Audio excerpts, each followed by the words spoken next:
A New Hampshire man will spend at least the next 4 decades behind bars for killing his mother and setting her remains on fire after she asked him to turn down the volume of his PlayStation. On Tuesday the 4th of June 2024, 47-year-old Thomas Humphrey was sentenced to 40 years to life in prison after he pleaded guilty to second-degree murder. He also pleaded guilty to felony arson for burning the remains and was sentenced to 5 to 10 years. The sentences will run back to back. On the 28th of November 2023, Thomas was playing the PlayStation that his 70-year-old mother Linda Tufts had given him as a birthday gift. The two got into an argument over how loud he was playing the video games after she asked him to turn the volume down. This enraged Thomas, and he stabbed his mother 22 times, almost decapitating her. Thomas then lit his mother's remains on fire inside their home at 34 Joffrey Street in Goffstown, New Hampshire. Thomas had been living in the basement at the time of the attack.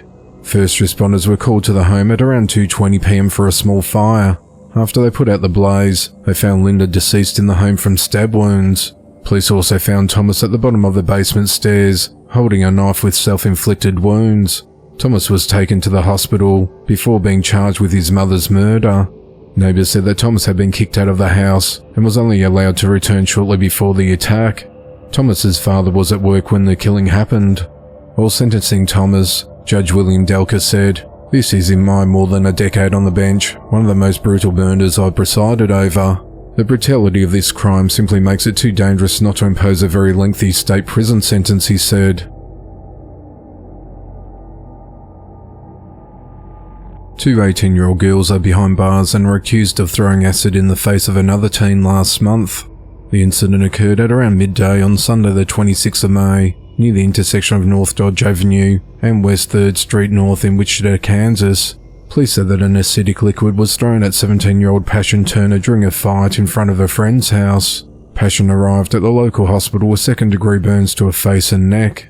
On Wednesday the 5th of June, officers located and arrested two suspects, Yakira Hollins and Tyronia West, both 18 years old. They're each charged with 1 count of aggravated assault and are held at the Sedgwick County Jail with bond set at $150,000. Investigators are working to locate a third suspect, a 16-year-old girl from Topeka. The victim's older sister, Paris Polite, said that Passion knew her assailants, and at least one of them used to be her best friend. The investigation into the matter continues.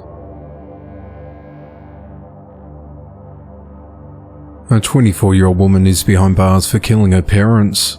At just after 9 a.m. on Thursday the 6th of June, authorities received a call from a residence at 10 Washington Street in Bedford, Massachusetts, stating that a woman who lives at the home said she had just shot her parents. When officers arrived, they located a car on an adjacent lawn.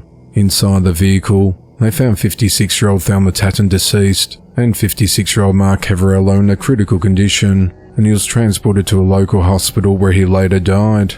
Authorities said that 24-year-old Jessica Cavarello, who lives with her boyfriend's parents, told them that she was having a panic attack earlier that morning before retreating to her bedroom. After about 30 minutes, she came out and said she was going to have breakfast with her parents and left. Jessica then got into the backseat of her parents' car and shot them both in the back of their heads. A short while later, Jessica went back into the home declaring, "I just shot my parents," her boyfriend's father told police. He then called 911. Authorities said that Jessica got the gun from her boyfriend's safe. Jessica was arrested and charged with 2 counts of murder, 2 counts of assault and battery with a dangerous weapon causing serious bodily injury, and unlawful possession of a firearm. During her arraignment at the Concord District Court later that day, she was ordered to undergo a mental health evaluation and remains held without bond. Her next court appearance is scheduled for the 20th of August. The motive of the killings is unclear, as the investigation into the matter continues.